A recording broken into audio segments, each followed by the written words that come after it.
estas cuestiones que son propias de los supersónicos de cuando éramos chicos y que ahora son realidad.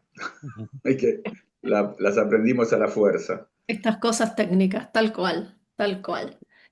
Eh, Bueno, pues buenas tardes a todas y a todos, bienvenidos, bienvenidas. Desde la Biblioteca del Instituto Cervantes de Milán os damos la bienvenida a nuestra última sesión del Club de Lectura de este ciclo que cerramos hoy en Mundos Íntimos, que nos ha llevado a transitar desde ese mundo íntimo del escritor, de la creación literaria, ¿no?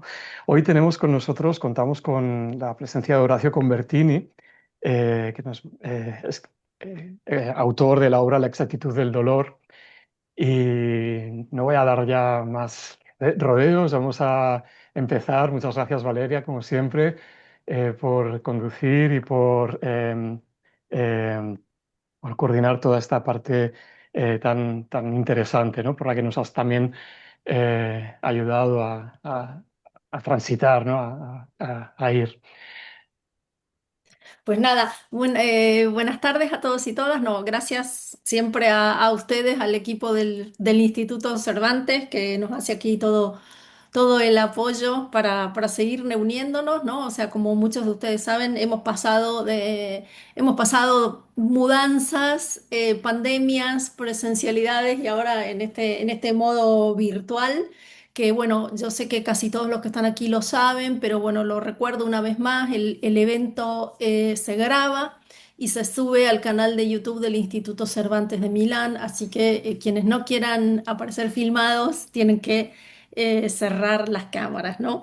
Dicho esto, como bien decía Oscar, estamos cerrando nuestro ciclo de mundos íntimos que nos ha llevado por distintos paisajes interiores y exteriores. Nuestro último encuentro nos llevó desde Berlín, el Berlín antes del muro, de la caída del muro, y hoy nos lleva a Buenos Aires, a un barrio muy concreto del que me imagino que Horacio hablará, y a un paisaje interior doloroso también. Y bueno, este libro de Horacio tiene muchas cosas interesantes, pero en vínculo con nuestro trabajo de mundos íntimos, yo quería destacar eh, cómo en este caso este libro se trabaja el cuerpo y la ciudad, el territorio, el barrio, ¿no? Como depósito de memoria. Voy a presentar brevemente a Horacio. Horacio es periodista, guionista y escritor. Fue editor en jefe de la sección de policiales del diario Clarín de Argentina y ahora es director del suplemento dominical de la revista Viva del mismo diario. Horacio es considerado una de las voces más potentes y originales de la literatura negra argentina y ha recibido un montón de premios que no vamos a enumerarlos porque para eso está Google, pero son un montón vinculados con la novela negra, vinculados también con otro de los géneros que Horacio practica, que es la ciencia ficción, y también quiero decir que Horacio es un excelente cuentista, gran cuentista, y tiene también en ese género muchísimos premios. Es también guionista, así que algo creo que caerá por aquí también de su trabajo con el mundo del cine y de las series. Y así, sin más preámbulo, bienvenido Horacio, muchas gracias por hacerte un huequito para nosotros. No, Eh, gracias a ustedes por la invitación. y lo que te quería preguntar, que es la misma pregunta que hacemos siempre a la hora de arrancar con las charlas, ¿no? Que tiene que ver con la génesis del libro y el proceso de escritura, ¿no? ¿Cómo nace este libro? ¿Qué te impulsó a la escritura de la exactitud del dolor? Bueno, este libro comienza a germinar en el año 2002. En el año 2002, un compañero de trabajo que estaba a punto de graduarse como director de cine en la Escuela de Cine del Liceo Subiela, que era un director de cine argentino muy importante y prestigioso en los años 80 y 90. Este compañero de trabajo me regala para mi cumpleaños un libro que se llamaba Cómo escribir un guión, cuyo autor era su profesor de guión.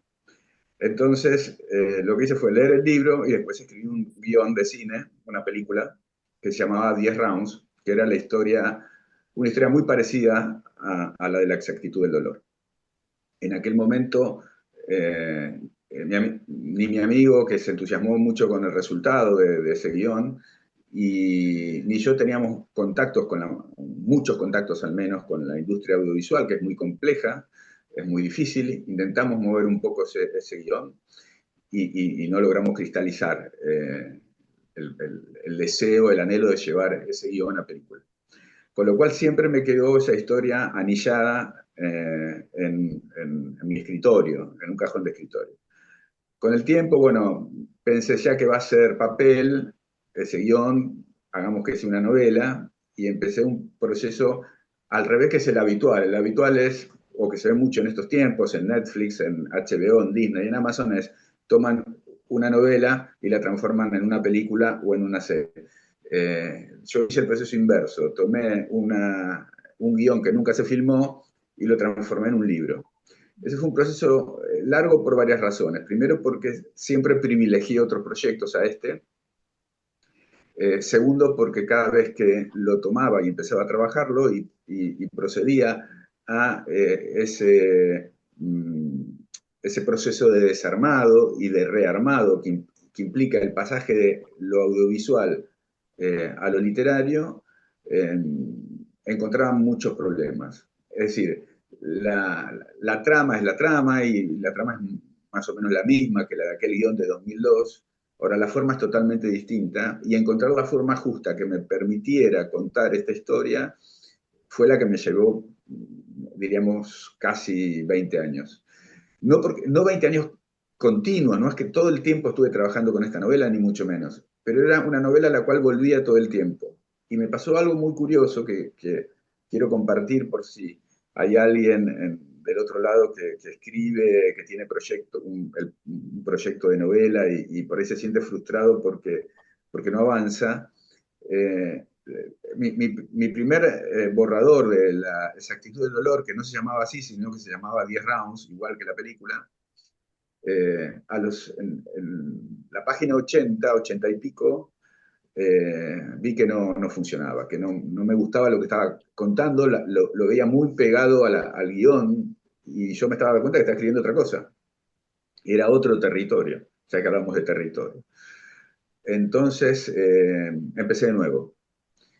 Hice una segunda búsqueda después de un tiempo y también llegué a las 80, 90 páginas y me volvió a pasar lo mismo. No, había algo que no me hacía sentir cómodo y volví a empezar de cero otra vez.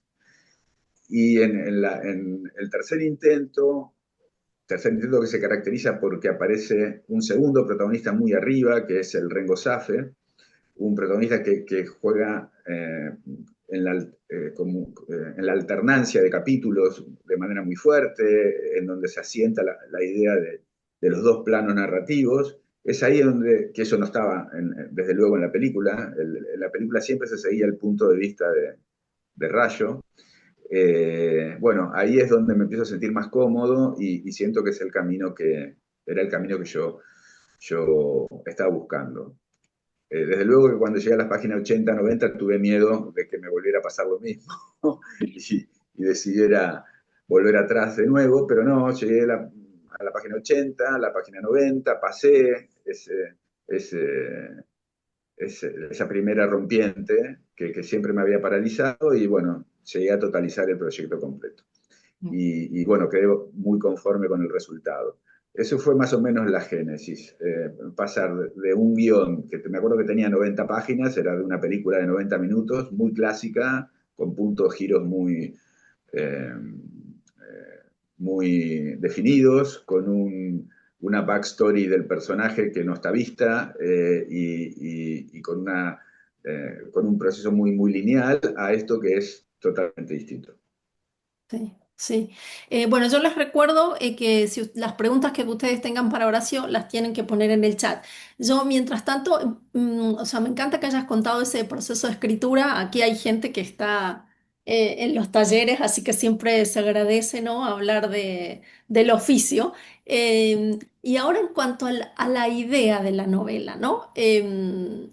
¿Cómo nace la idea o por qué escribir de un mundo como el box, ¿no? Que está un poco cuestionado o desprestigiado, si se quiere, ¿no? Como deporte violento, Ujú. como, Bueno, a como- mí siempre me gustó el boxeo, siempre me gustó desde chico, forma parte de mi educación sentimental, ¿no? En mi casa se veía mucho boxeo, los varones de la familia se reunían en torno al televisor, que en esa época había uno por familia, si había uno por familia, no siempre, se reunían todos los adultos varones en torno al televisor, incluso ahora extrañas, si algún argentino competía peleaba por el título del mundo. Entonces era, si peleaban en Japón, a las 7 de la mañana todos estaban alrededor del televisor viendo la pelea.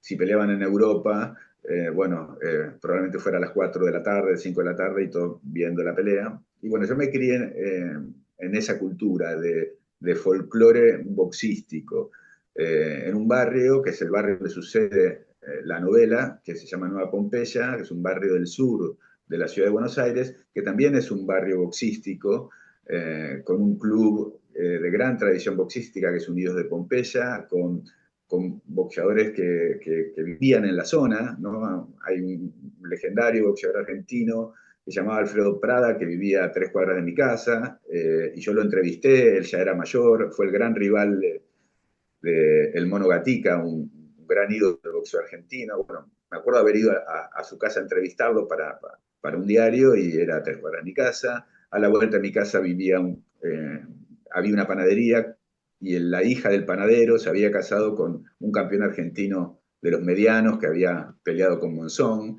Es decir, había todo un espacio, una mitología, un folclore que a mí me atravesó desde muy pibe. Y, y si bien, aclaro, nunca practiqué boxeo, para, es muy favorable para mí la imagen del Zoom, porque si me vieran personalmente verían que tengo manos de pianista niño y tengo menos músculos que un oso de peluche. Y además Dios tampoco me dio coraje, imagínense, es el combo perfecto. Y bueno, no boxeé nunca, pero siempre me interesó, incluso desde el periodismo también lo abordé algunas veces, así que siempre estoy atento a esto. Bueno, y quería escribir mi historia de boxeo. Leí también, soy de buscar historias de boxeo en la literatura, Jack London, obviamente Hemingway con los asesinos, que es además uno de los relatos fundacionales del negro norteamericano, del noir norteamericano, eh, Osvaldo Soriano con Cuarteles de Invierno, que es una novela que secretamente, o no tan secretamente, homenajeó en La exactitud del dolor. De hecho, está mencionado el pueblo ficticio de Soriano en la novela. Colonia Viejo. Y bueno, en un momento dije, bueno, quiero escribir mi novela de boxeo. Había escrito algunos cuentos de boxeo, había tenido el tupé en alguno de mis libros de cuento, de reversionar Torito, el cuento de Cortázar, desde el punto de vista de la mujer de Justo Suárez, tan vilipendiada históricamente. Eh, para los que no conocen la historia, hago un pequeño paréntesis. Justo Suárez fue el primer ídolo del boxeo argentino en los años 30, se casa con una señorita muy bella que había sido reina de belleza, eh, se enferma, se enferma en la plenitud de su carrera, Justo Suárez se enferma de tuberculosis, la tuberculosis lo aniquila, empieza a perder peleas, subía al ring tuberculoso y finalmente muere muy joven. Y la prensa de la época lo consagró como alguien que había sido abandonado por su mujer y que se había muerto esperando románticamente la llegada de esa ingrata que se fue en su ocaso. De hecho, Cortázar lo que hace en Torito es consagrar literalmente ese mito. Yo periodísticamente investigué para una nota una vez sobre la historia de Justo Suárez y testigos me contaron una historia totalmente distinta. Entonces, en la visita lo que hice fue contar la parte que Cortázar por ahí no supo, que es qué había pasado con Pilar Bravo, la mujer de, o por lo que había pasado Pilar Bravo, la mujer de Cortázar. Bueno, y quise escribir mi novela de boxeo y estaba en todo mi derecho. Mira, aquí te preguntan, bueno, que se dice que eres una de las voces más poderosas de la literatura, la nueva literatura negra argentina, y si para vos qué, te preguntan para vos qué caracteriza esta literatura y cómo nace en Argentina, cuál es su origen en Argentina, ¿no? La caracteriza la ausencia de algunos tópicos que son propios del policial europeo, del policial norteamericano, que es prácticamente, desde luego no existe el detective como figura protagónica de una historia, rara vez o muy pocas veces se recurre a la idea del oficial de policía, del comisario inspector, como la persona que resuelve un enigma. El enigma, además, en general, la vieja idea de la novela policial de enigma también en el siglo XXI pierde en la Argentina peso. Hay muy buenas excepciones, pero pierde en general peso.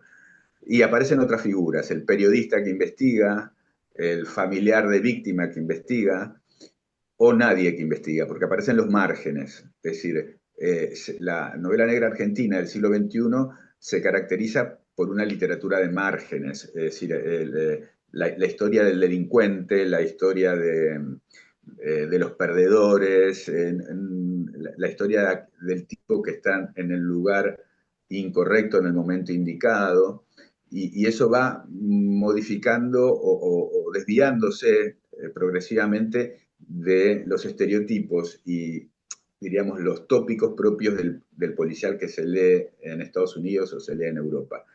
No sé, me cuesta mucho decir cuándo comienza este cambio, pero para decir algo que además tiene como cierta consonancia por la fecha, este año se cumplen 50 años de Noches y Lunas ni Soles, una novela de Rubén Tiziani que fue llevada al cine a principios de los 80. Bueno, esa novela es un típico policial, un típico nuevo policial argentino, en el sentido en que lo que vemos son las peripecias de un delincuente. Y la policía, que aquí sí existe el comisario, forma parte de una trama de corrupción que está detrás del delincuente. El héroe es el delincuente. Lo que queremos al leer Noches sin luna ni soles, lo que queremos es que el delincuente escape. Sí. Después, más acá en el tiempo, hubo como una especie de gran revisión de los personajes de la novela negra argentina, por ejemplo, con Leo Yola, que trabajó muy bien toda la cuestión de los márgenes, ¿no? De lo que ocurre. Bueno, Nico Ferraro, Quique Ferrari. Nico Ferraro y Quique Ferrari acaban de publicar una continuación de Noches sin lunas ni soles de Tiziani, por ejemplo. Esa es la característica básicamente de la novela negra argentina de hoy, ¿no? Donde tiene mucha presencia el marginal, el delincuente, los entramados del submundo del AMPA, y no hay tanto una idea de restitución, que sí tiene, por ejemplo, el policial norteamericano. Chandler decía bueno, que de alguna manera tenía una mirada moral sobre la novela negra, y él decía que de alguna manera el crimen tenía que pagar. De alguna, o sea, ya fuera porque el culpable del homicidio es detenido o porque es asesinado, pero de alguna manera tenía que pagar. Bueno, la nueva novela negra argentina muchas veces el villano no paga, ¿no? No hay una idea de restitución del orden, que eso sí tiene la novela negra norteamericana, la tiene en algún punto la novela nórdica, o por lo menos los casos de novela nórdica que yo he leído. Siempre hay alguien que, si el delito es una alteración de la lógica social o de lo que la sociedad piensa como correcto, va a haber en el policial tradicional alguien que vuelva a restituir ese orden, vuelva a restituir esa lógica, ¿no? Un detective, un investigador privado, un comisario. No, yo lo que veo que la nueva novela negra argentina no va por ahí. Y en ese sentido, Horacio, ¿vos crees que, porque la nueva novela negra argentina trabaja, como bien decís vos, mucho también los márgenes, la periferia, y destaca mucho, digamos, toda la desigualdad social, económica, Uh los -huh. chanchullos políticos, ¿no?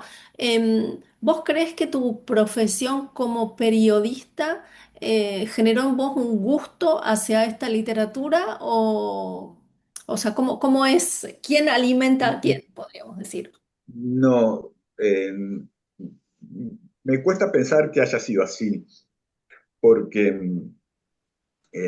justamente mi derivación hacia la literatura como un camino de expresión distinto al periodismo, yo hago periodismo, básicamente periodismo gráfico desde hace 42 años, que trabajo en diarios o revistas, esa derivación, esa especie de camino alternativo era para romper con el periodismo, no para valerme del periodismo. La verdad que desconozco si cierta propensión a escribir historias oscuras, que rodeen o merodeen el delito o la violencia, tiene que ver con mi historia periodística. Yo creo que no, yo creo que no. Por ahí sí en la elección de ciertos ambientes, eso es otra cosa. Por ejemplo, que haya elegido en algunos momentos el fútbol y en otros momentos el boxeo, son porque son dos ambientes que yo considero propicios para la novela negra y que he conocido en función de mi trabajo como periodista. Pero después frecuenté otros ámbitos, el espectáculo, por ejemplo, incluso el policial, y no he trabajado historias con policías o historias con personajes de la farándula o del cine o de la televisión. Sí. Aquí te dicen, me encantó la novela, el tema del boxeo es marginal y el entramado de dolor y triunfo se entreteje con la vida social de los personajes. No sé si leyó El Rayo McCoy de Ramírez Heredi o Las Glorias de Púas de Garibay, ¿no? Y te mandan un clinch de saludo, que yo como no entiendo nada de Muy bien. box, hasta... El clinch es cuando te amarrás, es como Ah, cuando los dos ok. boxeadores se amarran, eso es un clinch. El árbitro tiene que separar. No leí ninguna de esas dos novelas. Es bárbaro porque cuando fui el año pasado a presentar una novela a la Feria del Libro de Montevideo, eh, me hacen una entrevista en una radio y el autor, el periodista, tenía un libro con todos fotos de boxeo, un libro así de gordo, que nunca lo había visto acá. Y digo, quiero ese libro. Y el periodista agarró, llamó por teléfono a una librería, me dice, queda el último en tal librería. Terminé la nota y me lo fui a comprar. Creo que es lo que nombraste, lo que nombró aquí la persona del Zoom, si son novelas, no, obviamente no estaban en ese volumen, y si son cuentos, no los recuerdo. No sé, Pero sí, Sergio, perdón, Horacio, Sergio es de México y a lo mejor son autores mexicanos, no sé, ¿me confirmas, Sergio? Que yo no los conozco tampoco, confieso. Eh, a ver qué nos dice Sergio. Aquí tenemos otra pregunta también. Son mexicanos, sí, me dice Sergio que ah, son mexicanos, autores mexicanos. Bueno, luego te los paso, voy a estar Horacio. atento, Te voy a paso estar los atento, nombres claro. para que los busques. Otra pregunta, ¿no? Que te dicen, ¿tú crees que existen influencias en el libro del americano Jack London, especialmente en su relato El Bistec? Parece que el Sí, fondo es el mismo, una tristeza total. sí, sí, es un gran relato que en muchos, búsquenlo los que no lo han leído, en internet está, porque creo que está libre de derechos. En algunos lados está por un bistec, en otros lados está titulado un bistec, en otros titulado creo que una libra de carne. Yo tengo una edición preciosa, ilustrada del Zorro Rojo, Así. que creo que es una editorial española. Sí, es una editorial española que hace unas ediciones hermosas, El Zorro Rojo, Bueno, sí. yo tengo esa edición, me encantó, y es un cuento terrible. Para el que no leyó, le cuento brevemente la trama. La trama siempre es el disparador para ver qué hizo con esa trama un autor, ¿no? La trama es un boxeador ya en la curva descendente de su carrera, tiene una pelea muy difícil y todo el tiempo, mientras se prepara la pelea, mientras está incluso combatiendo, se lamenta de no haber comido carne, de no haber tenido plata para comer bien, porque se siente débil, entonces no tiene para comer ni él ni la familia, entonces sube al ring pensando, añorando que si hubiese comido un bistec, él por ahí hubiese puesto más resistencia en el ring. Es de esos lados que estoy de acuerdo con, con nuestra compañera de Zoom. Sí, yo la verdad es que no entiendo nada de Vox, ¿no? Pero leí el libro, a lo mejor es medio disparate, no lo sé, pero pregunto igual, Horacio, ¿no? Leí el libro así como metáfora de la vida, de la lucha, de la caída, o sea, más allá del box, ¿no? Leí un poco el libro como el box como excusa, porque me parecía que el personaje de Rayo podía encarnar muchos momentos sin ser tan lumpen, ¿no? O sin ser necesariamente tan lumpen, muchos momentos vitales, ¿no? Y también esa es la idea por la cual la incluí en este ciclo de mundos íntimos, ¿no? Sí, sí, claramente. El boxeo es el, eh, es el cartón piedra donde se van a mover los personajes. Lo que estoy contando es una historia de lealtad y de traición y de procesos interiores. Es decir, cómo el Rengo Safe, que es el entrenador de Rayo, procesa una traición y cómo procesa Rayo la culpa por esa traición y además la, eh, la traición de la que él cree haber sido víctima en algún momento. Todos los personajes se están traicionando, se han traicionado en algún momento de la vida. Y en la novela esas traiciones encuentran como una especie de eje en las que se pueden o resolver o subsanar o no. Y eso es básicamente lo que quería contar, ¿no? Con, eh, cómo la traición mella la memoria, el corazón, el alma de una persona. Cómo la hiere y cómo le deja una cicatriz que a veces no termina de cerrar o que para cerrar necesita algún tipo de compensación. Bien, sí. Por eso yo decía al principio, ¿no? Que un poco tu novela habla de cómo se aloja la memoria, no solo en los territorios, sino también en los cuerpos, ¿no? Que creo Uh -huh. que se ve muy bien, ¿no? Incluso por la transformación de esos personajes femeninos que aparecen de refilón algunas veces, ¿no? Sí. Otra de las cosas que me interesó del libro, Horacio, tiene que ver con el dinero, ¿no? El dinero que aparece todo el rato, la plata, la búsqueda desesperada de la plata, incluso, ¿no? Se dice que el Rayo, ¿no? Que el boxeador fue capaz de reconocer en algún momento un billete de $100 solo por el olor, ¿no? Eh, ¿Cómo ves el tema este del dinero y de la ubicación temporal de la novela, ¿no? Porque la novela transcurre en los años 90, que no sé si querés también contar algo de eso para nuestro público, que es, digamos, todos europeos residentes. No sé si no todos europeos, pero sí todos viviendo en Europa. Bien, bueno, los personajes de la novela son personajes que están en el momento en que se vuelven a encontrar los personajes de la novela, hay algunos que están todos al borde de cierta situación de precariedad económica. El entrenador, el Rengo Saf, es un hombre muy mayor, que no tiene pensión, no tiene jubilación, que sigue trabajando a los 80 años porque no tiene otra alternativa, y es alguien que necesita dinero para operarse, y no operarse en un hospital público porque le tiene miedo, sino operarse en una clínica del centro. Rayo es un boxeador que tuvo su momento de gloria, que ese momento de gloria se terminó, eh, está venido a menos, pero sueña con la oportunidad de rehacer su nombre y cambiarlo.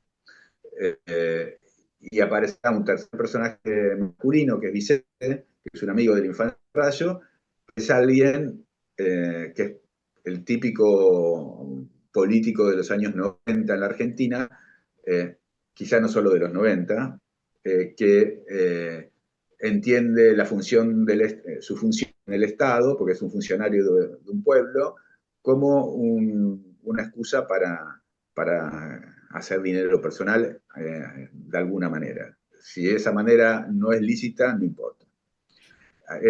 Por eso el dinero juega un rol central. Eh, ¿Por qué elegí contar esta historia en los años 90? En realidad la historia abarca los 80 y los 90. Primero, en el caso de los 90, es la última década analógica. Es una década prácticamente sin teléfonos móviles, sin internet, sin Google, sin geolocalización. Y a mí me gusta trabajar en mis novelas con la posibilidad de que el personaje se pierda, que el personaje desaparezca de los lugares donde es conocido, que tenga la chance de quedar aislado. Me interesa mucho el aislamiento como motor de los conflictos, ¿no?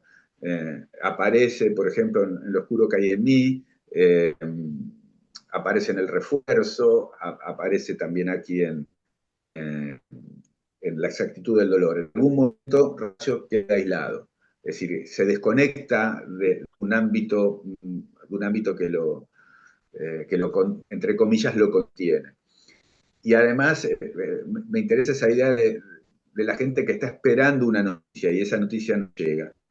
O la espera es complicada. Eso que se ha perdido con inquietud, o si quieres angustia, que se ha perdido con el teléfono celular, que generó otro tipo de angustia, pero esa idea de estoy incomunicado, no puedo avisarle a nadie, puedo perderme en el interior de, de mi país, de mi país, sin que nadie me siga, puedo inventarme una historia, además, porque nadie puede chequearla, ¿no? Hoy Google desarma rápidamente cualquier fabulación. Las fabulaciones continúan, pero requieren ser muy sofisticadas para que persistan. Sí, sí. Aquí te preguntan también por el título, Horacio, ¿no? Te dicen que La exactitud del dolor es un título muy particular y la pregunta es si es un dolor justo, el único dolor que iba a poder resistir, o la exactitud del dolor que le permitiría vivir sin odio. O sea, ¿cómo has visto este título? Claro, claro, eso es lo que piensa el Rengo Safe cuando Rayo va a pelear por el título sin él. Ahí se cristaliza la frustración del entrenador, el entrenador que preparó a un pupilo para la gloria y ese pupilo lo abandona, se va con otro y está a punto de alcanzar la gloria solo. ¿Qué prefiere ese entrenador? Prefiere que su ex pupilo triunfe y de alguna manera sentirse parte de ese mérito, prefiere que pierda y pierda mal, para que el dolor suyo tenga el dolor que él siente por haber sido traicionado tenga una compensación en eso que está viendo por televisión. De ahí viene la idea de cuánto es el dolor justo que uno necesita para transitar el dolor propio. Sí, es como es una historia de amor y venganza de manera permanente, ¿no? O sea, sí. Yo tenía otra pregunta que tiene que ver con el lenguaje de la novela, ¿no? Porque hay aquí una idea de riesgo. Porque hay mucho lenguaje que tiene que ver eso, para reflejar esa periferia, esos bajos fondos, ese lumpenaje, ¿no? Em, y sin embargo, la novela se publicó en España y funcionó muy bien. Bueno, estuviste nominado este año o el año pasado al Hamet, ¿no? Que es Este año. el premio máximo de novela negra. Entonces, ¿sabés cómo te leen aquí en España con toda este... ¿Te leen con Google, digo, para... ¿O se entiende? ¿O La, crees que la- la verdad que no tengo idea. Sí, me han llegado mensajes y comentarios de lectores y lectoras españolas que me dicen que algunos me dicen que les cuesta un poco engancharse con el slang que propongo y después, y una vez que se enganchan ya no tienen problemas y otros no, que lo disfrutan. Siempre me ha pasado lo mismo cuando escribo una novela con el lunfardo porteño de mi generación, siempre me da miedo que suena muy, muy cortante y muy disonante para un lector hispanohablante, pero no argentino. Y a veces me llevo sorpresa, por ejemplo, en Venezuela, donde yo había publicado hace unos años un par de novelas, eh, les gustaba esa musicalidad que tenía en su habla coloquial mis personajes, en vez de sentir resistencia. Yo creo que hay una cosa como de no proporcional, de asimetría en la literatura que cruza el charco.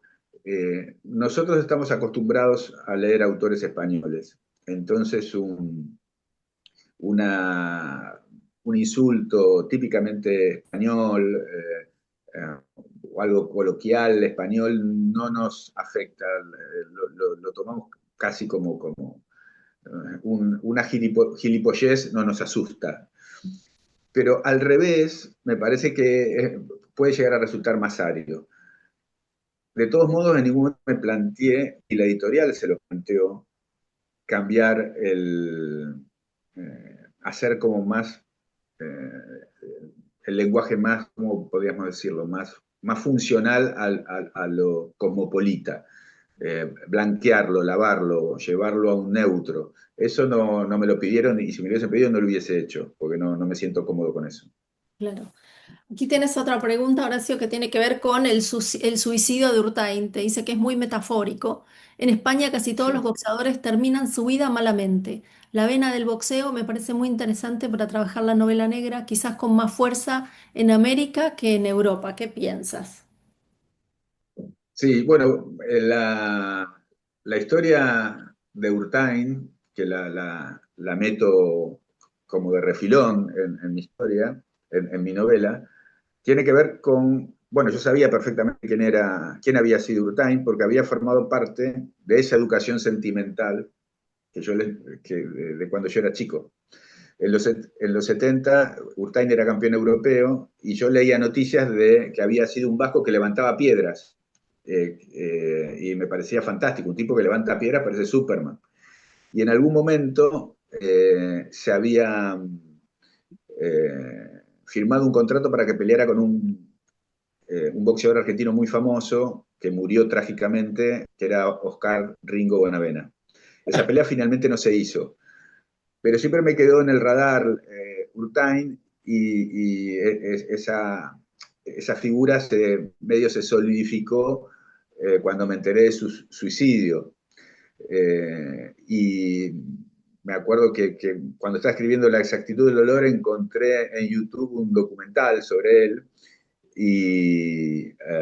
sobre su vida y sobre su muerte, que hablaban sus familiares y qué sé yo. Y bueno, me acuerdo que no aparece nada de eso en la novela, pero me sirvió un poco para construir eh, esa oscuridad que tiene el boxeador en su decadencia o apenas retirado, ¿no? Esa oscuridad que un poco tiene Rayo también. Ahí le robé algo a Urtain probablemente, esa cosa de ese rumiar permanente por el dolor de ya no ser, ¿no?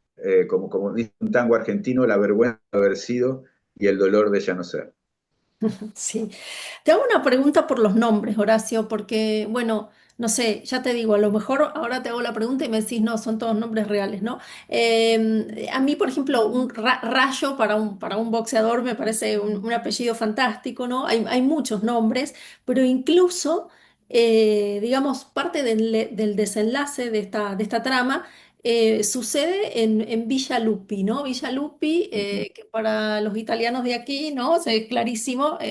la ciudad de los lobos, la villa de los lobos, ¿no? Donde justamente hay allí, bueno, un tema, una trama política oscura, ¿no? Entonces, bueno, nada, quería saber eso, ¿no? ¿Cómo trabajas los nombres? Si son inventados, son buscados, porque me parecían muy reales, ¿no? Pero de nuevo, yo no sé nada de boxeo. Mira, Villa Lupi es bueno lo que me acabas de contar de que significa lobo, Lupi, no lo sabía. Lobos, es en plural, ¿sí? Lobos. Mira, lobos, mira, ahí hay esas especies de ampliaciones semánticas involuntarias que hay en las novelas a veces. Lupi es la calle donde yo nací. Yo nací en una Ahí. ¿Se congeló Horacio o soy yo? calle que se llamaba Lupi. Abraham J. Ay. Horacio, Y mi perdón, abuela, por eso creé te ese pueblo. interrumpo porque se te congeló la... ¿Estoy? ¿Estás? ¿Ahora? ¿Me ven? ¿Me Sí, ven? sí, sí, sí. Bien. Bueno, les decía que yo nací en una calle que se llamaba Lupi, que era el apellido de un señor. Ese señor había sido el señor rico del barrio, dueño de una curtiembre, y mi abuela había sido mucama de su familia. Entonces, toda vez que necesité inventar un pueblo, tanto en mis novelas para chicos como en mis novelas para grandes, usé esta idea de Villa Lupi. Si hubiese sabido que era Villa de Lobos, lo hubiese usado con mucho más entusiasmo y me hubiese lucido en las presentaciones. Pero no, Bien. fue una casualidad. Después Rayo,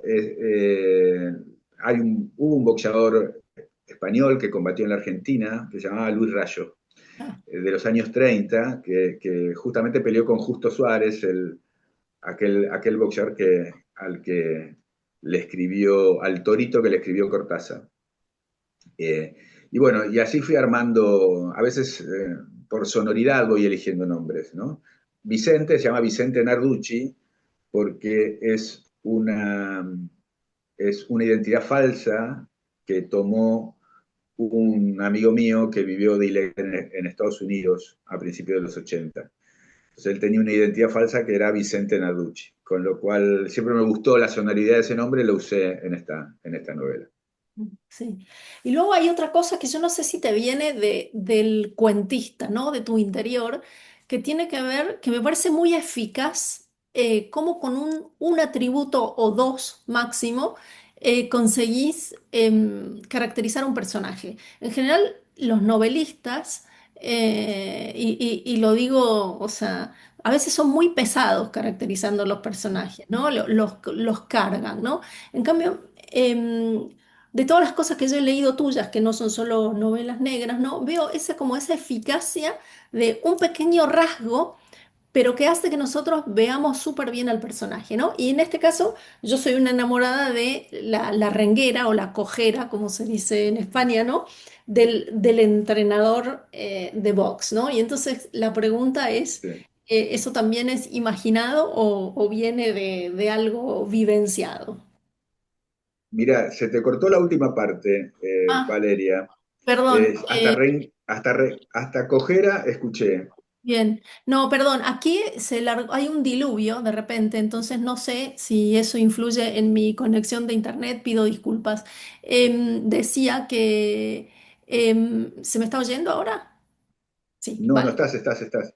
perfecto. No, decía que lo eficaz que es la caracterización de tus Sí, personajes. sí, Y entonces que eso, me encantó la idea de un entrenador de box cojo o rengo, ¿no? Y que, bueno, eso, ¿cómo venía? Si venía de la ficción o también de ese mundo que vos conociste en tu infancia o juventud.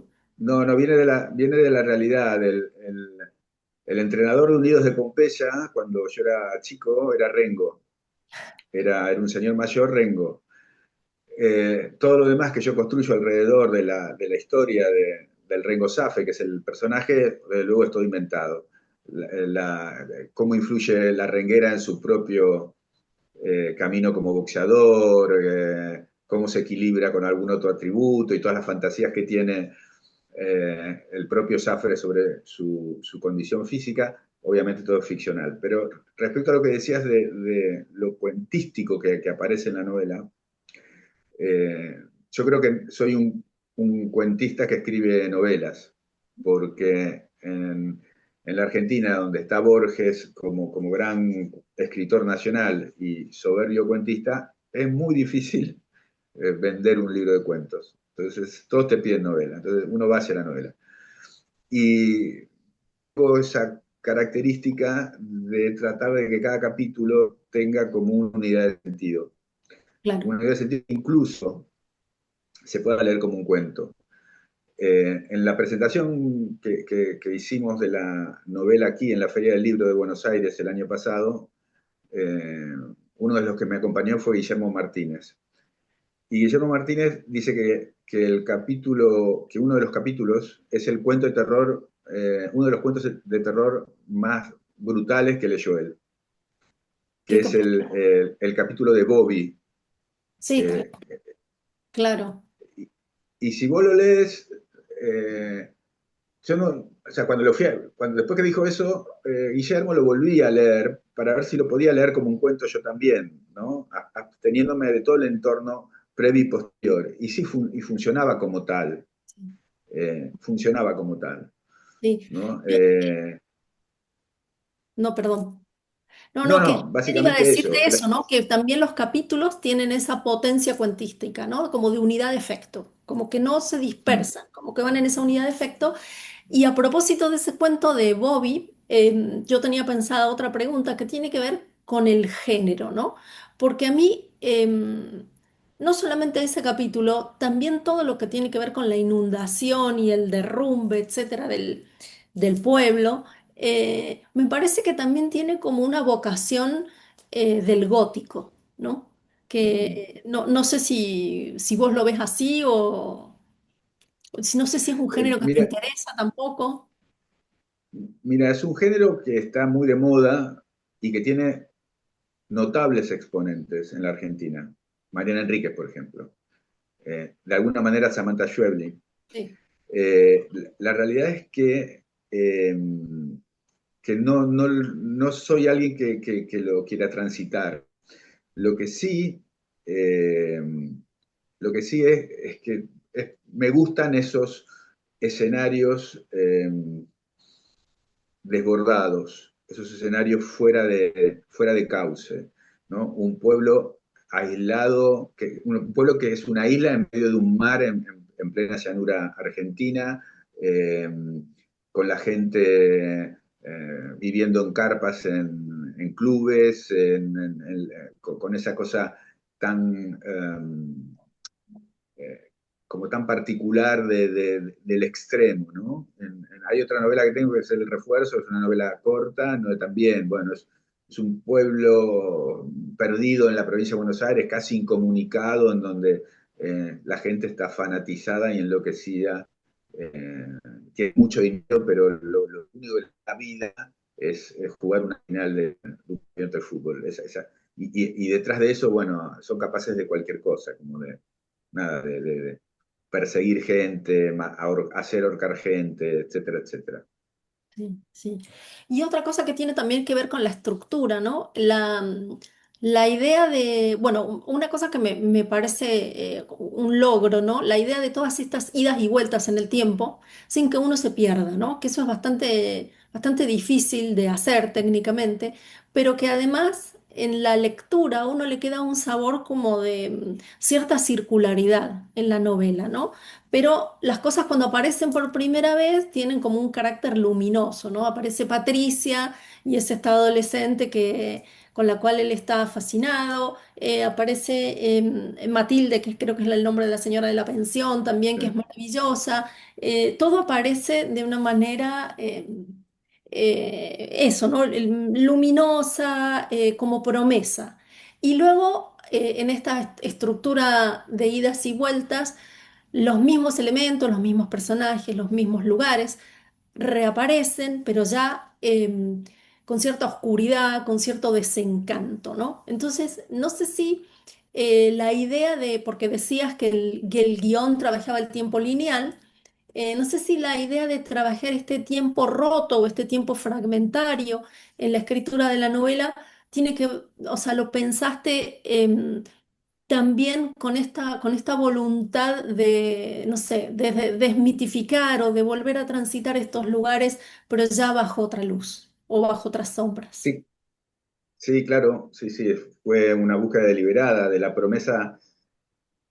Lo que aparece como promesa luego germina en un desencanto, desde el entrenador mexicano que le ofrece el oro y el moro a Rayo en una discoteca o en un cabaret de Colombia, hasta Matilde, cuando la primera vez eh, que la ve Rayo es una mujer de una belleza y un cuerpo y una feminidad de tapa de revista, y cuando la reencuentra 20 años después es otra cosa, es alguien que ha encarnado los modos de un marido muerto para regentear un negocio que solo puede regentear a alguien desde cierto grado de, entre comillas, masculinidad o resiedumbre, más que masculinidad, resiedumbre. Lo mismo con Patricia. Patricia, de la niña inocente, se transforma en otra cosa. La idea que uno siempre se va, que el futuro siempre nos está esperando con un desengaño a mano. No lo digo en la vida real, porque eso no es así, o por lo menos no lo es siempre, pero me parece siempre el desengaño me parece una materia literaria muy interesante. Sí. Y volviendo a la primera pregunta que se te hizo, ¿vos creés que esto también es parte de la literatura que tiene que ver con esta nueva novela negra? El desencanto como Sí, elemento. sí, sí, sí, sí. A ver, no es un pensamiento que tenga elaborado, pero haciendo un rápido rastreo sobre lo que leo de novela negra, sí hay algo de eso. Básicamente el gran desencanto es el desencanto con la sociedad. Es decir, el- lo, lo- lo que se trabaja es una idea de somos sobre, somos los personajes son personajes que son sobrevivientes que agonizan dentro de un fracaso social. ¿No? No hay historias prácticamente que se cuenten dentro de salones de gente exitosa, ¿no? O hay muy pocas en todo caso. En Claro. general, la novela negra argentina del siglo XXI transita otros escenarios, y en esos escenarios son los escenarios de la fractura social, Sí, ¿no? De sí, la pobreza, de la villamiseria, de la corrupción, del delito casi como un mecanismo de supervivencia, no tan, ni siquiera como un mecanismo de ambición, ¿no? No es el hijo de un millonario que ha quedado desplazado de el parto de la herencia familiar que trama el asesinato de su primogénito o de su propio padre para heredar él, sino que la novela negra argentina lo que trabaja es cómo los apartados del sistema encuentran alguna manera de sobrevivir. sí. Bueno, Horacio, muchísimas gracias. Yo antes de cerrar la charla, siempre, como es un club de lectura esto, siempre le pido a los autores que nos recomienden dos o tres libros. Aquí habíamos hablado de un montón de autores, pero si nos querés recomendar algún par de libros o, no sé, que te sirvieron de inspiración o que leíste últimamente, lo que quieras, te lo agradecemos. Bueno, les voy a contar lo último que leí. Lo último que leí. Lo último que leí fue, yo tengo una columna, dos columnas semanales en radio, hablando de libros y hablando de mi lectura. Una de las últimas fue la última novela de Juan José Millás, Es imbécil, va a escribir una novela. A mí Millás me encantaba y esta novela no me encantó, pero por eso no la recomiendo. Creo que, bueno, Millás se está tropezando con sus fantasías, diríamos, una y otra vez, y cada vez le sale peor. Porque el anterior tampoco me había gustado, pero igual lo quiero. Me gustó mucho La Merma de María Moreno. María Moreno es una periodista, crítica cultural, una intelectual argentina de fuste, escritora, que sufrió un ACV y hace el relato de su ACV de una manera feroz, tremenda. A ver, y leí, otro de los que leí y recomendé fue cuando ganó el Premio Nobel de Literatura Laszlo Krasnojarkai, ¿no? Nombre Sí. difícil, todavía no me lo aprendo. Salí corriendo el mismo día a comprar un libro para leer y comentarlo en la radio cuando me tocara. Y en Argentina había dos libros publicados de Laszlo Krasnojarkai.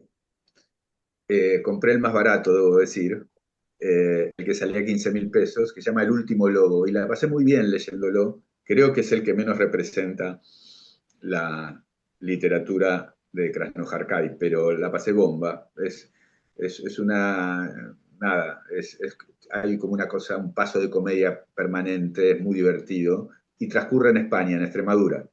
Sí, bien, estupendo. Te agradezco un montón, Horacio, bueno, por esta charla, también gracias a todo nuestro público. Y antes de cerrar, no sé si Oscar, queremos comentar lo que se viene. Nos tomamos 2 minutitos para contar, porque este Horacio es el último club del 2025. Con vos cerramos el ciclo, con vos cerramos los mundos íntimos, con tu exactitud del dolor.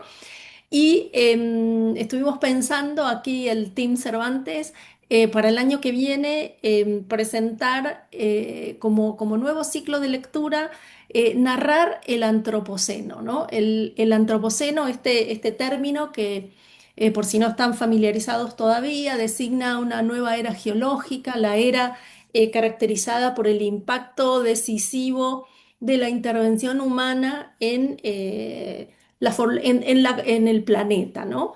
Se le establece más o menos que el antropoceno empieza con la introducción de la máquina de vapor, con la revolución industrial, y el antropoceno o intensifican procesos como los que ya sabemos del calentamiento global, la pérdida de la biodiversidad, la alteración climática, bueno, y un montón de otras consecuencias de los que hablaremos el año próximo. Estamos preparando entonces un ciclo de lecturas que hablen un poco de ficciones climáticas o ¿cómo se dicen?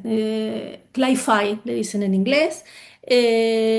Lecturas que tengan que ver con la ecología, con el ecofeminismo, con las mutaciones tecnológicas, con las catástrofes naturales, pero no solamente para pensar o para pensar crisis y ponernos pesimistas, sino también ficciones que nos puedan contribuir a imaginar futuros mejores. Así que arrancamos 2026 con nuevos autores, nuevos libros, distintas vertientes de nuestro idioma, que es algo que también nos preocupamos mucho por esta especie de diversidad lingüística dentro de nuestra lengua y por supuesto para seguir sosteniendo la literatura como una forma de pensamiento y una forma de empatía, ¿no? Así que gracias a todas y todos por estar acá y estén atentos a la información que iremos poniendo en nuestra web cuando consigamos armar agenda con todos los autores y autoras. Muchas gracias, Valeria, por tu comisariado durante todo este ciclo, el siguiente también que nos has presentado. Y muchas gracias a todos vosotros y vosotras por vuestra asistencia, fiel asistencia. Os esperamos el año que viene. Un saludo a todos. Vale, chao, gracias, gracias Chao. Horacio. Chao, hasta luego. Adiós. Gracias, Horacio, sí. Adiós.